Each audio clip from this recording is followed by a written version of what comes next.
Saudara, Badan Legislasi atau Balek DPR RI ngebut meloloskan undang-undang melawan putusan Mahkamah Konstitusi atau MK.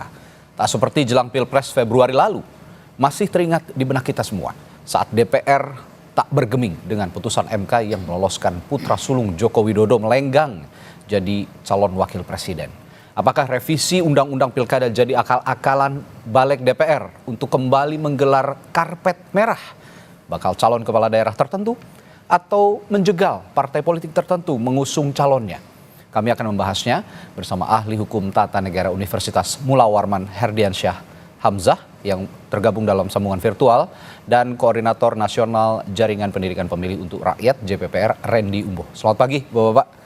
Selamat pagi. Herdi. Selamat pagi Mas. Ya, saya ke Bung Randy dulu. Kalau lihat Balek DPR saat ini bikin undang-undang tandingan putusan MK, apakah ini bentuk DPR, bentuk pembangkangan DPR menurut Anda? Kalau saya menganggapnya pembangkangan dan publik juga sepertinya memandang seperti. Kalau Anda bagaimana? Berarti DPR jadi Dewan Pembangkangan Rakyat dong? Ya. Tapi saya mulai begini, DPR Dewan Perwakilan Rakyat itu saat ini menurut saya sudah bermetamorfosis menjadi degradasi pikiran Republik. Oke. Republik sebagai res publicus atau public affair yang concern terhadap urusan publik, kini jadi bukan public affair lagi tapi political affair. Terjadi affair politik atau konspirasi politik dalam konteks ini. Oke. Dan per hari ini bermetamorfosis lagi. Jadi destruksi perasaan rakyat. Jadi dia menghancurkan perasaan rakyat. Oleh karena itu menurut kami apa yang terjadi kemarin itu dalam persidangan ya, pasca putusan Mahkamah Konstitusi yang sehari sebelumnya itu sangat terang dan telanjang bahwa Dewan Perwakilan Rakyat kita itu tidak pro terhadap konstitusi. Ya. Oleh karena itu ya betul semacam pembangkangan terhadap konstitusi atau undang-undang dasar. Ya. Misalnya dua argumentasi yang mendukung apa yang saya katakan tadi itu sederhana. Kita melihat dua konten atau substans terkait putusan Mahkamah Konstitusi nomor 60 dan nomor 70 kemarin yang diadopsi oleh DPR kemarin dalam perubahan undang-undang dasar. Oke. Pertama, perubahan undang-undang pilkada maksud saya. Yang pertama soal umur kan, usia dan threshold pencalonan. Yang pertama, usia itu kan ini dagelan. Masa DPR itu mempertontonkan seolah-olah mereka kehilangan logika berpikir. Masa membenturkan dua putusan yang berbeda klasifikasinya. Satu putusan Mahkamah Agung, satu putusan Mahkamah Konstitusi. Ya. Jelas di Undang-Undang Dasar kita bahwa kalau konteks Mahkamah Agung dia hanya menguji peraturan di bawah undang-undang terhadap undang-undang. Oke. Mahkamah Konstitusi menguji yang putusannya final dan mengikat undang-undang terhadap undang-undang dasar. Ya kan? Jadi lucu saya nonton itu dan semua rakyat Indonesia nonton bahwa anggota DPR bilang, kita pilih yang MA ya, putusan Mahkamah Agung ya, bukan MK. Padahal, ya kan? Ya. Semua daftar inventaris masalah yang kita lihat di perubahan undang-undang pilkada kemarin itu, kalau ada rujukan putusan Mahkamah Konstitusinya, misalnya dalam konteks DIM perubahan terkait dengan dari usulan pemerintah maunya DPR itu yang ini cuti aja, ya kan? Ya. Dalam pleno kemarin mereka bilang tidak boleh cuti, harus tetap mengundurkan diri waktu mencalonkan diri jadi kepala daerah. Karena apa? Merujuk pada putusan Mahkamah Konstitusi nomor 33 2015. Di satu sisi, ya, ini kan paradoks. Ya. Ini yang kemudian disebut akal-akalan sebetulnya, yang juga harus dijawab sebenarnya pagi hari ini oleh anggota Dewan yang terhormat yang sudah kami undang sejak 1 hari yang lalu bahkan, Bapak dan juga saudara. Kita mencoba mengundang anggota Badan Legislasi DPR yang juga membahas rancangan undang-undang pilkada ini. Namun sampai detik ini belum ada respons dan kami terus berupaya untuk menghadirkan anggota DPR untuk menjawab segala keresahan dan tudingan. Memang ada tudingan bahwa ini semua akal-akalan begitu kurang lebih. Itu yang pertama tadi ya. Kedua 1 menit lagi. Tadi yang usia kan. Yang kedua terkait dengan threshold. Itu kan jelas. Itu juga diakali. Ya. putusan Mahkamah Konstitusi dalam amar putusannya jelas itu membatalkan atau menyatakan bahwa pasal 40 ayat 1 terkait threshold 20%, 25% itu kursi dan akumulasi suara dinyatakan bertentangan dengan Undang-Undang Dasar. Nah, dalam dasar hukum Mahkamah Konstitusi kita ada pasal 57 menyatakan bahwa materi, muatan, pasal, ayat dan atau bagian yang telah dinyatakan bertentangan dengan Undang-Undang Dasar oleh putusan Mahkamah Konstitusi dalam amar putusannya tidak mempunyai kekuatan hukum mengikat. Itu pasal 57. Terima kasih. Ini kita menguji logika hukum semua pihak termasuk anggota dewan dan juga publik juga agar bisa diluruskan dalam logika hukum. Pemikiran logika hukum ini, Pak Herdi, saya mau tanya kalau tadi Bung Randy bilang MA itu menguji peraturan di bawah undang-undang, sedangkan MK menguji undang-undang di bawah Undang-Undang Dasar 45 sebetulnya. Nah, ini logika yang coba dibalik-balikan oleh anggota DPR. Bagaimana analisis Anda? Ya, yang pertama, kalau kita melihat otoritas atau kewenangan ya jelas, kalau kemudian kita masih berpikir waras, maka semestinya kita menggunakan putusan MK, terutama yang 60 dan 70 itu sebagai rujukan. Kita tidak bisa melihat basis argumentasi yang cukup dan memadai dari anggota-anggota DPR dan pemerintah ya. Jadi betul yang dikatakan tadi bahwa sebenarnya ini adalah upaya untuk bagaimana mengkooptasi kembali ketentuan peraturan perundang-undangan lewat revisi undang-undang pilkada demi kepentingan atau demi memuaskan syahwat politiknya saja. Ini kan sebenarnya seolah-olah menjadi dejavu ya, mengulang apa yang terjadi pada saat Pilpres kemarin. Ada semacam kartel politik yang mencoba melanggengkan kekuasaannya, tetapi dengan cara-cara kotor. Nah ini yang kembali kemudian dipertontonkan kepada publik, cara-cara kotor untuk bagaimana mencari celah, bagaimana mengakali aturan perundang-undangan untuk kepentingan politiknya sendiri atau kepentingan-kepentingan kelompoknya sendiri.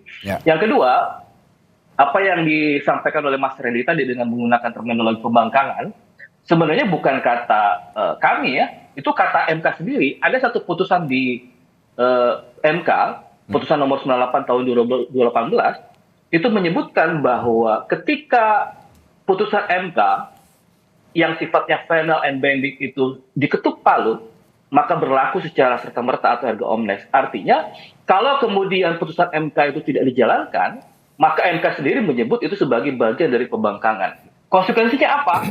Menurut MK di dalam putusan itu, satu, tidak hanya bersifat ilegal, yang kedua, dia juga bertentangan dengan Undang-Undang Dasar. Jadi sebenarnya ini semacam tidak hanya sekedar soal constitutional disobedience, pembangkangan terhadap konstitusi, tetapi juga sekaligus sebagai bentuk penghinaan terhadap peradilan kita, penghinaan terhadap Mahkamah Konstitusi. Nah, penghinaan terhadap konstitusi sama dengan menginjak-injak tidak hanya MK secara kelembagaan, tetapi juga penyusun undang-undang, founding parents kita, semua orang yang berturut serta memberikan semua segenap upaya dan tenaganya untuk membangun bangsa ini adalah sebuah penghinaan terhadap mereka. Kalau kemudian putusan MK ini tidak dijalankan oleh para pembentuk undang-undang dalam hal ini DPR dan pemerintah. Begitu. Baik, ini begitu viral juga begitu, ada seruan Pak Herdi, Bung Randy, bahwa ada darurat ya, keadaan darurat konstitusi dan demokrasi yang disuarakan oleh publik, baik di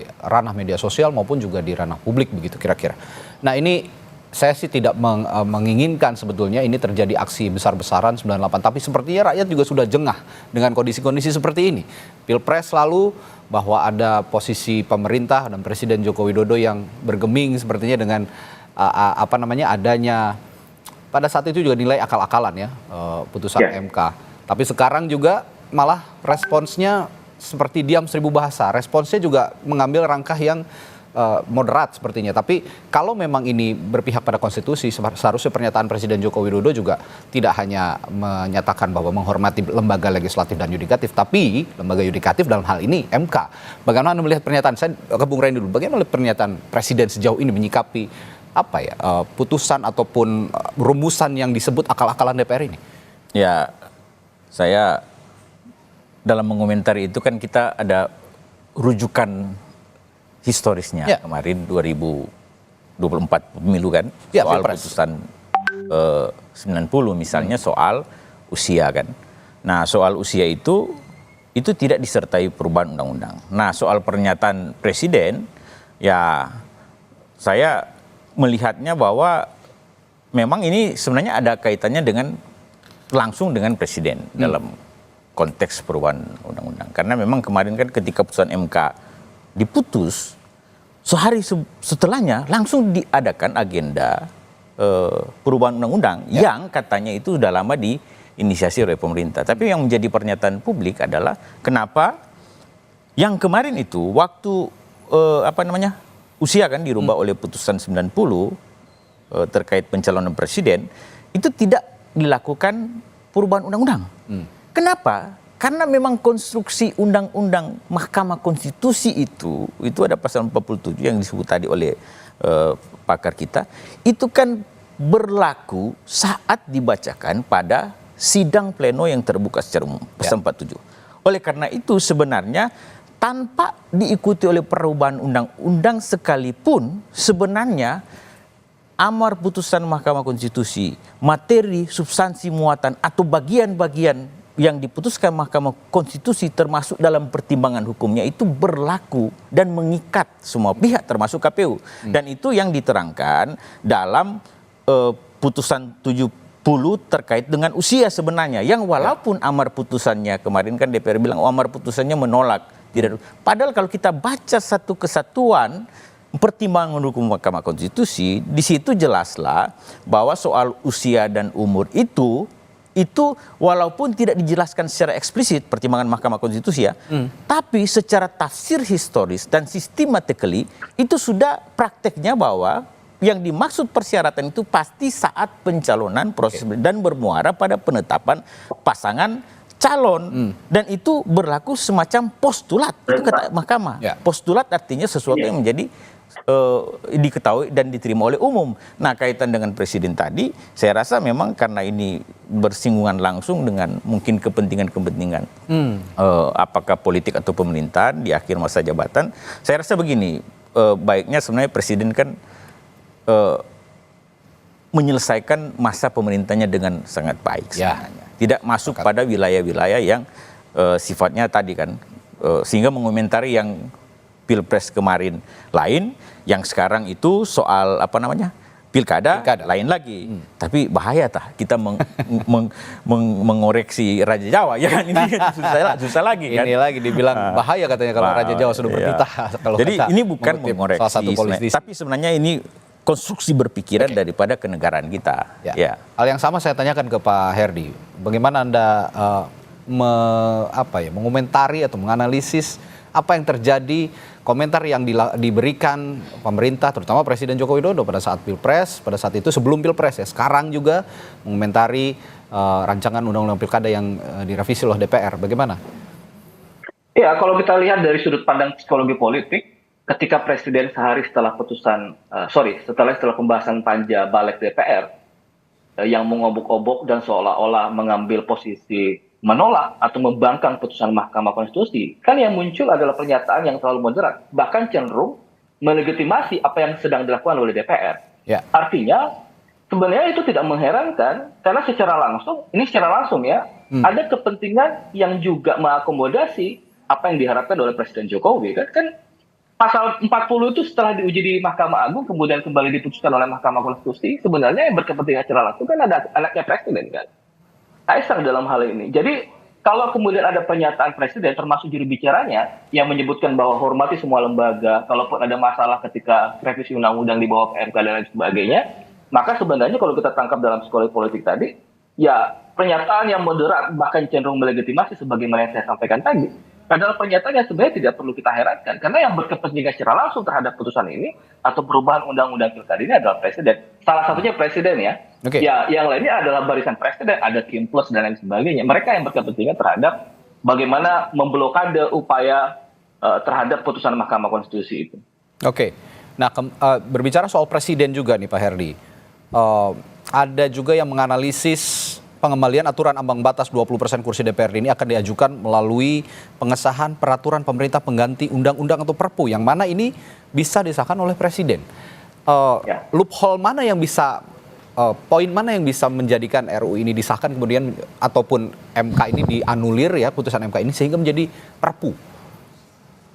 Ya, kalau kita berkaca pada pengalaman Undang-Undang Cipta Kerja, Perpu kemudian dibuatkan sebagai alat untuk membangkang juga terhadap putusan Mahkamah Konstitusi. Ya. Kalau kita masih ingat betul putusan 91 2020 yang kemudian menyatakan Undang-Undang 11 2020 tentang Cipta Kerja sebagai undang-undang yang inkonstitusional bersyarat, kan sebenarnya perintahnya adalah bagaimana memperbaiki secara formil pembentukan undang-undang itu. Tetapi yang terjadi adalah Presiden justru menawarkan Perpu sebagai alat untuk membangkang, sekali lagi, membangkang terhadap putusan MK itu. Nah, sekarang kalau kemudian opsinya muncul, kalau kemudian pintu masuk lewat revisi Undang-Undang Pilkada tidak bisa dijalankan, mungkin karena tekanan publik, ya harapannya begitu ya, mungkin karena tekanan publik atau pressure massa yang besar sehingga pembahasan revisi Undang-Undang Pilkada itu urung dilakukan, bisa jadi opsi kemudian yang ditawarkan adalah Perpu. Cuma problemnya adalah lagi-lagi kita tidak bisa menemukan basis material atau alasan yang memadai kenapa Perpu itu mesti dibuat. Jadi tidak ada semacam kegentingan yang memaksa. Bahkan kalau logika hukum yang kita mau gunakan sebenarnya, putusan mahkamah, baik yang 60 ataupun yang 70, itu tinggal dieksekusi oleh penyelenggara kan. Teman-teman KPU tinggal mengadopsi putusan itu untuk kemudian dijalankan secara sungguh-sungguh. Tidak perlu ada pembahasan revisi Undang-Undang Pilkada, kan kacaunya di situ ya. Bahkan kalau kita baca kemarin pada saat pembahasan di Panja Balik itu, kalau kita mulai dari nol sebenarnya, tantangannya adalah apakah betul, kalaupun revisi Undang-Undang Pilkada dilakukan, itu hanya perkara soal ambang batas dan usia? Kan sebenarnya banyak yang lain. Cuma karena ini ada semacam upaya menghalalkan segala cara, kartel politik ini memang mengunci hanya kepada dua pembahasan itu, ambang batas dengan usia. Karena memang kepentingannya kan ada di situ. Sehingga yang lain sebenarnya kalau kita mau challenge, itu tidak dibahas sama sekali di dalam proses pembahasan di balik. Ini menandakan bahwa memang kartel politik ini sedang merencanakan bagaimana upaya melanggengkan kekuasaan dengan cara-cara kotor. Begitu, Ini saya tertarik dengan pernyataan Anda, kalimat Anda soal karakter politik. Ini memang jadi sorotan bahkan sebelum Pilpres juga ada karakter-karakter politik tertentu dari yang kita katakan bahkan beberapa kali dikatakan invisible hands katanya begitu. Tapi yang ingin saya tekankan bahwa sebenarnya rakyat yang dikorbankan begitu, Bung Randy, bahwa saat ini kita ingin memilih begitu, termasuk saya ingin memilih sosok pemimpin daerah, termasuk di Jakarta begitu ya. Tapi sepertinya prosesnya begitu melelahkan, begitu tough, nanti balik lagi ke MK. Apa jalan keluarnya ini adalah civil society, kekuatan civil society yang seperti kita saksikan pagi hari ini, kebanyakan kekuatan mahasiswa kemudian terdorong kembali untuk protes atau bagaimana? Apakah ada cara lain untuk menyadarkan mereka-mereka ini? Saya akan tanyakan hal itu kepada Bung Randy, tapi jangan dijawab dulu setelah jeda di Sapa Indonesia Pagi. Tetap bersama.